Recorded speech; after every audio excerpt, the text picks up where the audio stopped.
and welcome into the Knicks-Verse. My name is George, and yes, I got a haircut. All right, well, it's been a long time. I was stuck with pandemic hair for quite a while there. And then I just kind of like let it go all the way. All right, this video is going to be about next season. My thoughts about how the Knicks can repeat the success that the unexpected success that they had in the 2020-2021 season, build upon it, either repeat that level of success or maybe even improve upon it. Now, if you watched my previous video, you know that I have predicted that the Knicks can hold on to the 4th seed. Now, there's going to be a lot more detail on that, specifically the actual record predictions and why and exactly how and exactly where they're going to end up. That'll be for a different video. This is kind of setting that up by looking at who are the most important Knicks to the success of the upcoming season. Like, who are the ones that have to perform either at the same level, up their game, or make a big leap for the Knicks to just even hold on to the 4th seed. And I'm going to take it in 3 steps. Well, for one, actually 4 steps. I'm going to take it in 4 steps. First of all, the whole team has to continue with the culture that they had established throughout last season and at the end of the year, by the end of the season. Which basically, remember when they went on a tremendous winning streak towards the end of the season? When actually that schedule was a very, very tough schedule. And yes, the loss to the Hawks was a little bit sobering, but this is how teams become better, by looking at the weaknesses and either eliminating them or improving on their pluses. Or it's kind of like a, balancing act between the two. And of course, there are several players that are going to control all of that. But every player has to contribute this season. Every man in that 15-man roster has to play their role with the full commitment to winning. And that means just the way it was last season, where people were coming in late at night to get some shots up, coming in early, 2-3 workouts a day. That's just the way it's going to have to be. And I hope that they're doing it right now during the summer. And I actually, we've seen, the tweets and the videos. We know RJ's doing it. We know Julius, call him JR, Juju's doing it. The whole team has that mindset. Summer League was very successful for the Knicks. They were by far one of the best teams in Summer League. And we had some nice surprises. Deuce, Grimes, even IQ. Some of his passing was some of his passes were pretty spectacular. And he's quote, not a point guard, according to several out there in the Knicks-Verse. But really, everyone's going to have to play a role, obviously. There's no one guy is going to lift everybody else into 4th place again. Even last season, even though Julius, was tremendous, he, became an all-star, 2nd team All-NBA, but without RJ's leap that he made over his rookie season, there is no 4th seed. They may be struggling for a play-in, honestly.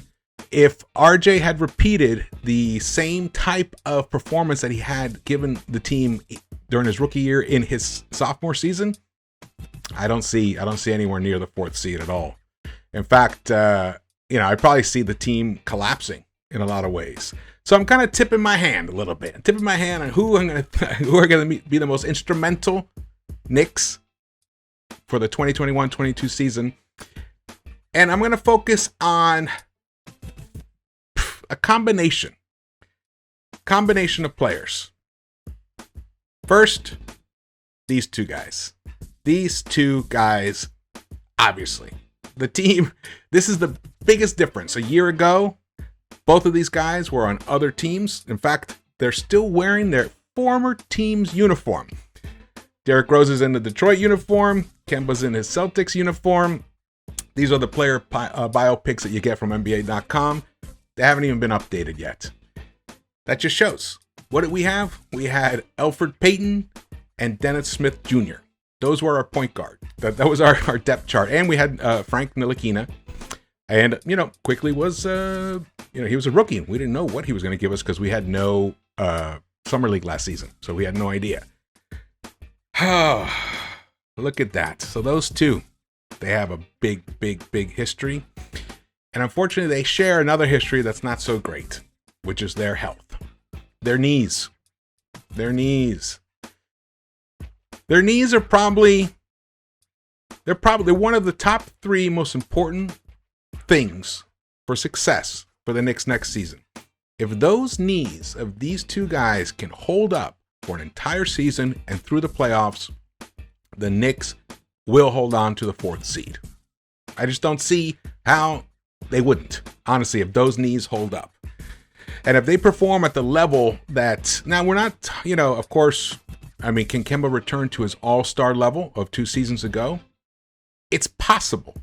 It's possible. I'm not a doctor, though I have suffered injury. Knees killed my ability to play professional tennis, and lack of height killed my ability to play professional basketball of any kinds at all, even in college or whatever. But it all started with bad knees. I just had terrible, terrible knees. I just could not perform at all at the level that I was before. And so I know all about that. However, medicine has come a long way since I was a kid.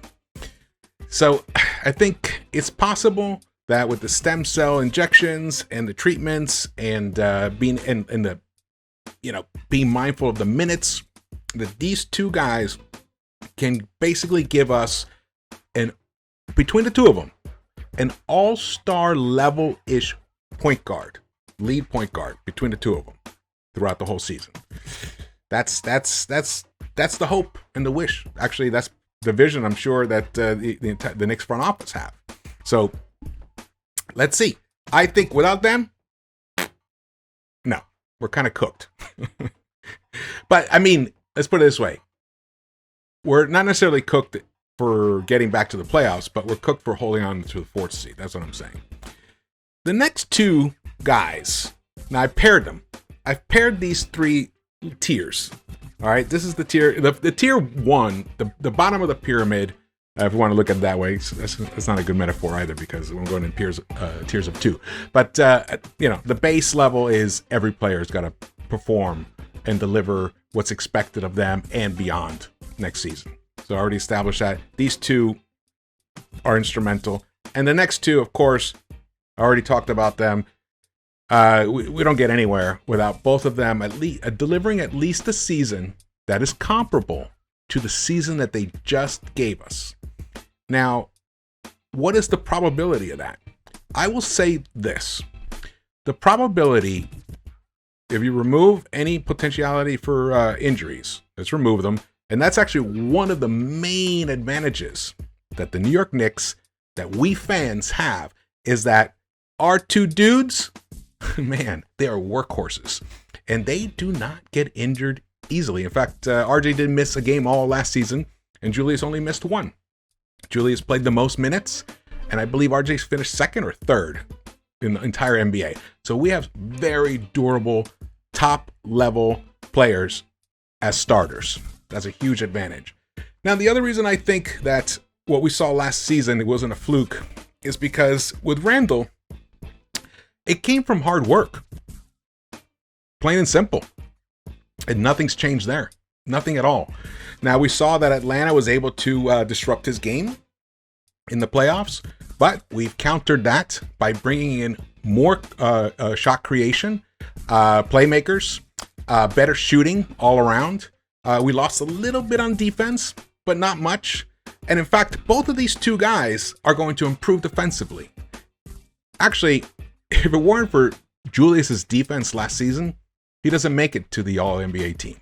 That was one of the key reasons. In fact, I would say, because statistically, his numbers were pretty tremendous, but it was his defense that really made the most tremendous impact to winning night in, night out. And RJ Barrett will do the same. He is going to make a leap defensively next season. And I don't see anything in his makeup, And his shot is not a fluke, so that will continue. So if we track the line throughout and we say, okay, so we saw towards the end of his rookie season, he started getting his free throw shot together.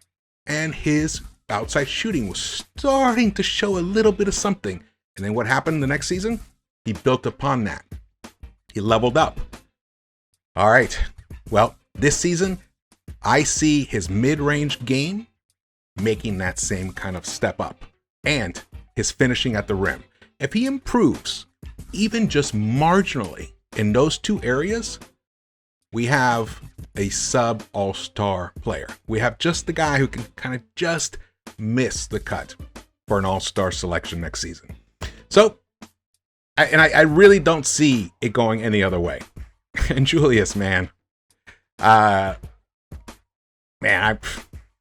course, he like Thib says, he's our engine. We only go as far as he takes us, and I believe life is going to be much, much easier for Julius Randle next season on these Knicks because of all the moves that the Knicks have made. But still, even with all that being said, to say it a third time, these Knicks do not repeat. They do not repeat a fourth seed or better without these two guys. It all falls. Wait, where is it? On these two right here. These two guys right here. They look like twins, don't they? Leon Rose and Tom Thibodeau. They are the key. But the truth is that for repeating a fourth seed, there really is only one guy who is the key. And let's hear from him. Like, my thing is, every game is gonna teach you things. It's gonna show you the things that you're doing well, the things you're not doing as well as you would like, and it's gonna point out all the things you have to work on and improve upon. And again, what we're doing every day is to try to concentrate on improvement so that we're playing our best at the end. And so you need everyone to buy into that. You need everyone to buy into giving everything they have every day, sacrificing for the team, put the team first, and then you get better little by little. And then when you look back, you've made a quantum leap. And so that's what we're striving towards. And so there's so many different aspects of it, how you start a game, how you close quarters, how you finish games. And I think the big thing is not to skip over steps. Everything matters. How you practice, how you concentrate in a team meeting, a film session, how you script your plays, how you go over what your opponent's strengths and weaknesses are, the schemes that you're going to utilize. Everything matters. If one guy's not doing their job, you're not going to be all that you can be. All right. So every game teaches you something. Well, every season teaches you something as well. Tom Thibodeau, year 2 with Chicago. Well, year 1, he had a winning percentage of .756. Year 2, but that was a shortened season, which was 2011-2012. He repeated the winning percentage and improved it a little bit with a .758. Minnesota, first season there, winning percentage of 378. Second season, winning percentage of .573. Big improvement in the second season. So his second seasons, both times he's been the head coach, the team has improved. That's a nice indicator. It's a good indicator for us. Now, yes, last season was a bit, might be considered a bit of an outlier season because of the, with COVID, the pandemic, players not having to deal with, too many outside distractions, let's put it that way, especially in New York City, which there's lots of them. I remember them very, very well. But all that being put aside, every team had to play in the same kind of scenario. In fact, some teams had it worse. Toronto, they were totally displaced. And we can see, and they really did not handle it well at all. It's tough. It's really hard to be displaced from your normal routine, your family, your friends. It's tough. It's a big adjustment. But either way, everyone had to deal with it in some form or another. So we kind of just make that all even amongst all the teams. So the thing is, though, what's different about next season for Thibodeau as opposed to how it was with Minnesota and with Chicago is, well, this team, in some ways, some people say, oh, well, they overachieved, you know. So when someone overachieves, does that mean there's going to be a regression at some point? The way that Tom Thibodeau manages a squad, I just don't see any kind of let up with the people. And also the players that have been brought in are the type of players that will respond to his type of coaching. So in terms of effort and buying in, like kind of when he talked about, I see none of that changing. In fact, I see it increasing even more so because they've seen the success of last season. So there's actually something they can look at and say, wow, that worked. So let's just keep doing that. Let's keep buying in and let's embrace this winning culture, this commitment to winning that the Knicks have established. Okay.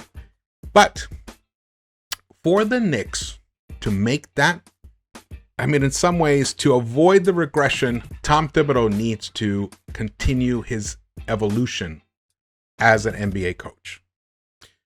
And what do I mean by this specifically?